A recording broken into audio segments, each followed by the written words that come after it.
अवधूत चिंतन श्री गुरुदेव दत्त श्री स्वामी समर्थ. तुम्हाला सर्वांचं आपल्या चॅनलमध्ये खूप मनापासून स्वागत आहे. 12 ऑगस्ट 2026 वार बुधवार या दिवशी आलेली आहे दीप अमावस्या, आषाढ अमावस्या, जिला आपण गतहरी अमावस्या या सगळ्या विविध नावाने ओळखलं जाते. आषाढ महिन्यातली ही अमावस्या अतिशय महत्त्वाची असते. ह्या अमावस्येला आपल्याला आपल्या घरातील अशी एक वस्तू काढायची आहे जेणेकरून आपल्या घरातील दारिद्र्य, कटकटी आणि त्याचबरोबर अलक्ष्मीचा नाश होईल.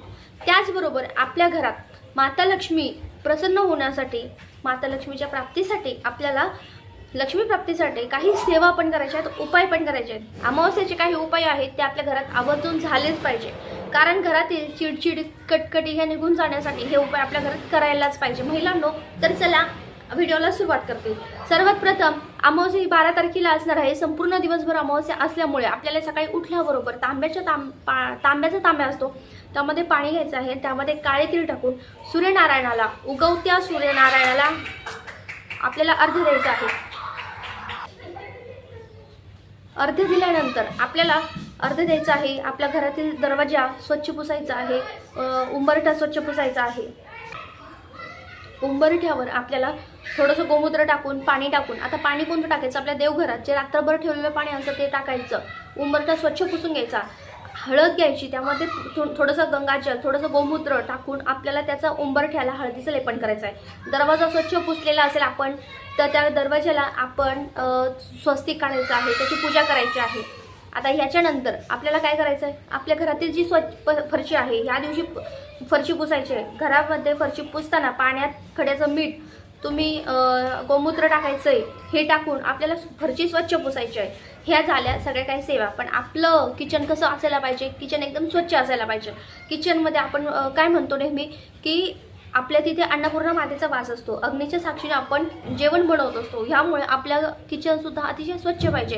किचन म्हणजे किचन वटा असेल, तुम्ही मांसाहार करताय किंवा नाही करीत, पण महिलांनी खास करून आपलं किचन रोजच स्वच्छ ठेवायला पाहिजे. अमावस्याच्या दिवशी फक्त काय करायचं आहे, आपल्याला त्या दिवशी पूजा करायची. पूजा काय करायची, थोडंसं तुम्ही स्वस्तिक काढा, स्वस्तिक काढून त्याला हळद कुंकू अर्पण करा, धूप दीप लावा, दीपधूपने ओवाळा, बाकी काही करायचं नाही आहे. आणि थोडीशी साखर ठेवा नैवेद्य म्हणून. हे सगळं झाल्यानंतर आपल्या सगळ्यात महत्त्वाची गोष्ट म्हणजे हे काय, आपल्या घरातील लक्ष्मी प्राप्तीची सेवा. पण आपल्या घरात जर अलक्ष्मी असेल तर माता लक्ष्मी येईल का, नाही येणार. आपल्या घरात अलक्ष्मी काय आहे, घरातील जाळे हे काढल्याच गेले पाहिजे. बघा, तुम्ही त्याच्या अगोदर काढा, त्याच्या आदल्या दिवशी काढा, त्या दिवशी काढा, कारण की ह्यानंतर श्रावणाला सुरुवात होती. श्रावण झालं की गणपती बाप्पा असतात, मग पितृजेवण असतं, नंतर आपली नवरात्र असतात. या सगळ्या गोष्टी खूप चालू होतात. एकामेक आपण एक महिनाभर तरी आपल्याला महादेवाची सेवा केली जाते. श्रावण महिना अतिशय पवित्र असतो, त्याच्यामुळे आपल्या घरातील ज्या नकारात्मक गोष्टी असतात, मग आता बंद पडलेले घड्याळ, बंद पडलेल्या इलेक्ट्रिक वस्तू, बंद पडलेले घड्याळ एक तर सेल टाकून चालू करा, नसेल चालू होत तर तुम्ही ते कचऱ्यात टाकून द्या, त्यात ते ठेवू नका. कारण की घड्याळ हे आपली वेळ दर्शवत असते. आपली चांगली वाईट वेळ हे आपल्या घड्याळावर असते. चांगली वेळ येण्याचं काम हे घड्याळ असतं, म्हणजे वेळेवर असतं. जर घड्याळच बंद पडलं तर आपली वाईट वेळ, घड्याळ बंद पडू नये. वास्तुशास्त्रानुसार सुद्धा सांगितलेलं आहे, घड्याळ बंद पडलेलं घड्याळ हे घरात ठेवू नये, तर ते चालू करा, नाही तर कचऱ्यात टाकून द्या. जे उपकरणे असतात, आपण म्हणतो ना, ज्या मशिनरी असतात किंवा काहीतरी असतं आपल्या घरात इलेक्ट्रिक वस्तू, की त्या बंद पडल्या असेल तर त्या चालू करून घ्या. नसेल तर त्याचा यूज होत नसेल तर त्या म्हणजे खराबच झालेली असेल, म्हणजे त्या नीट करून सुद्धा उपयोग होत नसेल तर त्या टाकून द्या. घरात तुटलेल्या चपला असतात, त्या तुटलेल्या चपला टाकण्यासाठी हा अमावस्याचा अतिशय महत्त्वाचा दिवस असतो. आपण वारंवार ते शिवून जर खराब होत असतील तर त्या चपला अमावस्याच्या दिवशी टाकणं एकदम अतिशय शुभ मानलं जातं, कारण की आपल्या साडेसाती अडचणी कमी होतात. आता याच्याच बरोबर आपल्याला काय करायचे, घरातले तुटले म्हणजे फाटलेले कपडे नक्की तुम्ही आता शिवताय परत वापरा. पण जर सारखं शिवून जर पूर्णपणे कपड्याचे चिंध्या होत असेल ना तर त्या टाकून द्या. तर जाळून टाकता असेल तर जाळून टाका. त्याचबरोबर आपल्या घरात तुटलेल्या, बघा आता आपल्या ड्रॉवर उचकलं, पेन असतात, कुलूप असतात, कुलपाला चावी आहे तर चावीला कुलूप नाही, पेनला टोपण आहे, बंद पडलेले पेन आहेत. मुलांनी घरात म्हणजे ठिकठिकाणी कचरा केलेला असतो, छोट्या छोट्या खेळण्या, तुटलेल्या खेळण्या त्या बाजूला काढा. आणि सपोज आपल्या घरात किचनमध्ये तर खूप काही सापडतं, ह्या सगळ्या गोष्टी काढतोय. कपाचा तांडा गेलाय, बशी तडा गेलाय, चिर पडलेली वाटी आहे, ह्या आपल्याला गोष्टी ठेवायच्या नाही आहे. बुरशी पडलेले पदार्थ आहेत, सॉस असेल, जाम असेल, लोणचं असेल, काही ना काही म्हणजे बघा दही सुद्धा तुम्ही आपल्या घरात ह्या सगळ्या गोष्टी बघायलाच पाहिजे. आता ह्या दिवसामध्ये काय आहे, कांदे मी तुम्हाला एक सांगते, कांद्यामध्ये पण खूप खराब असतात. कांदे सुद्धा व्यवस्थित नीट करून बघा, नीट घ्या करून. लसूण असेल तर तो पण बघा, कारण की ह्या दिवसामध्ये ना घरामध्ये पूर्णपणे बुरशी तयार झालेली असते आणि आपल्या घरातली पूर्णपणे घाण आपल्याला ह्या दिवशी काढायची असते. जाळं प्रत्येक दिवशी म्हणजे आपल्याला प्रत्येक खोलीतलं, प्रत्येक रूममधलं काढायचं आहे. ह्यामुळे काय होतं, घरातली सगळी निगेटिव्हिटी जाते, दारिद्र्य जातं आणि अलक्ष्मी बाहेर जाऊन आपल्या घरात माता लक्ष्मी प्रवेश करते. आणि जेव्हा आपण उंबऱ्याचं लेपन करू, जेव्हा घरात आपल्या गॅसचं पूजन करू, तेव्हा अन्नपूर्ण माता लक्ष्मीसोबत प्रसन्न होत असते. या दिवशी काय करायचं आहे, आपल्या घरात कटकटी होऊ नये म्हणून बऱ्याच महिलांचा प्रश्न असतो, प्रत्येकाचं असतं की घरात नवरा बायकोचं भांडण होतं, कटकटी असतात, संध्याकाळ झाली का कटकट असते, अमावस्या आली का कटकट असते, पौर्णिमा आली का कटकट असते. ह्यासाठी काय करायचं, आपल्या घरात कालभैरवाष्टकचं वाचन होतं का, होतंय का ते आधी बघा.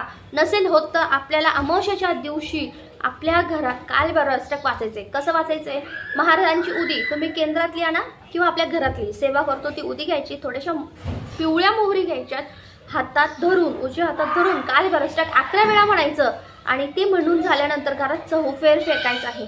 जर घरात आजारी व्यक्ती असेल तर सेम हाच उपाय आपण त्याच्यावरून 7 वेळेस उतरून टाकायचं. आता घराचा उतारा कसा करायचा, घराचा उतारा करताना लक्षात ठेवा, तुम्ही मोहरीने पण उतारा करू शकता. जसं आता पिवळी मोहरी उतरून टाकायची 7 वेळेस श्री स्वामी समर्थ म्हणून, आणि ती अशा ठिकाणी टाकून द्या. एक तर तुम्ही कचऱ्याच्या डब्यात टाकून द्या, म्हणजे जेणेकरून ते आपल्याला कचरा बाहेर टाकला जाईल. आणि तुम्ही नारळाचा उतारा पण करू शकता. आता नारळाचा उतारा कसा करायचा, 7 वेळेसच उतरायचं, पुरुषांनीच उतारा करा, म्हणजे जेणेकरून पुरुषांनाच उतारा करायला सांगितलं जातो केंद्रामध्ये. 7 वेळेस उतरायचा आणि तो नारळ निर्जन स्थळी टाकून द्यायचा. तो नारळ टाकून दिल्यानंतर बघा, ह्या दिवशी दही भाताचा पण केला जातो, तो मी दही भाताचा करा किंवा नारळाचा करा. उतारा केल्यानंतर तो आपल्या अशा ठिकाणी ठेवायचा जिथे कुणाचा पाय पडणार नाही. नारळ तुम्ही नदीमध्ये वाहून देऊ शकता किंवा अशा ठिकाणी टाका जिथे कुठे तुम्हाला टाकणं सोयीस्कर वाटेल, जिथे कोणी जाणार नाही. हे टाकल्यानंतर घरात आल्यावर हातपाय धुवायचे. आता ऑफकोर्स फ्लॅटमध्ये किंवा सोसायटीमध्ये हातपाय धुवायचे आणि मगच महाराजांना मुजरा करायचा. महाराजांना प्रार्थना करायची की माझ्या घरातली सगळी निगेटिव्हिटी, दारिद्र्य, अलक्ष्मी बाहेर जाऊ दे, इडापिडा बाहेर जाऊ दे, कटकटी बाहेर जाऊ दे, माझ्या घरात सुख समृद्धी आणि माता लक्ष्मीचे आगमन होऊ दे आणि स्थिर होऊ दे.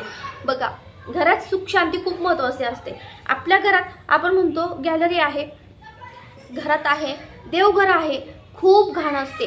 आपलं देवघर सुद्धा आपण नीट बघायचं आहे, स्वच्छता आहे का, स्वच्छ करून घ्यायचं आहे. देवघरात तुटलेली फुटलेली मूर्ती चालत नाही, फोटो फाटलेला असेल किंवा तुटलेला असेल तो सुद्धा चालत नाही. आणि दुसरं म्हणजे आपला ग्रंथ जर एकदम असा खराब पानं झाला असेल, फाटलेला असेल, तो सुद्धा ठेवू नका. तुम्ही हे सगळ्या वस्तू वाहत्या नदीमध्ये सोडून द्या. देवाचे वस्त्र असेल ते तुम्ही इथे जाळून टाका, नदीत सोडायला योग्य नाही आहे, कारण की जाळून टाका. निर्मल असेल ते सुद्धा पाण्यात टाकून द्या. आता ह्या सगळ्या देवघराच्या बाबतीतल्या गोष्टी झाल्या. देवघर सुद्धा स्वच्छ करायचं आहे, देवघराच्या आजूबाजूला सुद्धा जाळं असतं. आपल्याला ह्या सगळ्या वस्तू पाहिजे. बाकीचे जे वस्तू असतात घरात लावलेले, शोपीस असेल, काही असेल, ते पुसून ठेवायचे स्वच्छ, जेणेकरून आपल्या घरात माता लक्ष्मीचे आगमन झालंच पाहिजे. तिला सुद्धा आपल्या घरात ती 7 वेळेस येते दिवसभरातनं, तेव्हा तिने बघितलं पाहिजे का ह्यांचं घर, म्हणजे आपलं घर किती स्वच्छता पाहिजे हे याच्यावरून समजतं. आपलं मन जर रमलं ना तर माता लक्ष्मीचं नक्कीच मन रमेल.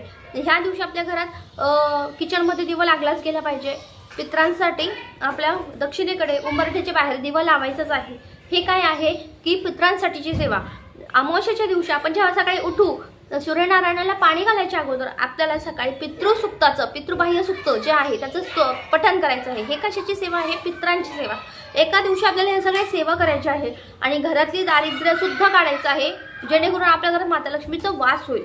चला तर आत्तापर्यंतच आजच्या पुरते इतकं झालेली सेवा स्वामींच्या चरणी रुजू करताना व्हिडिओ इथेच थांबते. व्हिडिओ आवडला असेल तर लाईक, शेअर, सबस्क्राईब करा. श्री स्वामी.